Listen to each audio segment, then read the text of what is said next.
Morose साहब, 8 फरवरी के दिन जो है हुकूमत के लिए आप क्या समझते हैं सबसे बड़ा चैलेंज क्या होगा आपकी नज़र में, और इंतज़ामिया इसके लिए किस हद तक तैयार है? क्योंकि अलीमा बीबी का एक बयान और भी आया था, उन्होंने कहा कि जी ये जो खान साहब की बीमारी का जो इतला बाहर आई तो ये जानबूझ के हुकूमत ने इतने दिन छुपाया और फिर वो बाहर लेकर आए ताकि जो है वो डाइवर्ट की जा सके जो सारी उनकी कंसंट्रेशन थी, और प्लस ताकि एहतजाजी तहरीक को नाकाम बनाया जा सके। तो आप समझते हैं क्या वाकई हुकूमत इस किस्म के हथकंडे इस्तेमाल करेगी?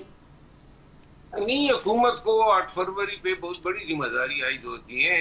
बहुत सारे पतंग उड़ेंगे और बसंत होगी हर तरफ, तो लिहाजा ये डोर काटने से लोग जख्मी ना हो जाएं। सड़कों पे जो है उन्होंने जो है बड़ी विजिलेंस के साथ ड्यूटी देनी है। ये एक बहुत बड़ा फराइज है। 28 साल के बाद बसंत दोबारा हो रहा है, तो यहाँ तो इंसानों की जानें जो है जा सकती है। ये एक बहुत बड़ा मसला हुकूमत के लिए है, और उम्मीद तो यही की जा सकती है कि इन्होंने खातिरख्वाह इक़दाम लिए होंगे, सूफी जारी किए हैं।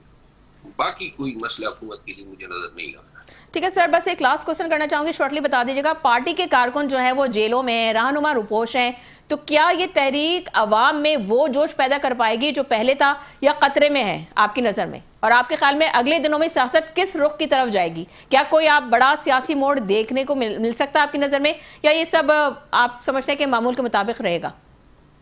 जब तक यही लोग खान के गिरा या आसार डाले रखेंगे, पीटीआई के लिए कोई तब्दीली मैं नहीं देख रहा हूँ। और वोट जो है ना, अपने वोट का सवाल किया, वोट तो अभी भी जो है एक सब्जेक्टिव मैटर हो गया है। वोट आने वाले इलेक्शन में लोग अवाम के पास जाएंगे या नहीं जाएंगे, ये तयन करेगी कि इस वोट के निज़ाम पे लोगों का एतमाद बहाल किया जा सकता है या नहीं। ठीक, अगर एतमाद बहाल नहीं होता है तो वोट चाहे कोई पार्टी कितनी मकबूल क्यों न हो, फार्म 47 पे नताइज कुछ और होंगे। ठीक है।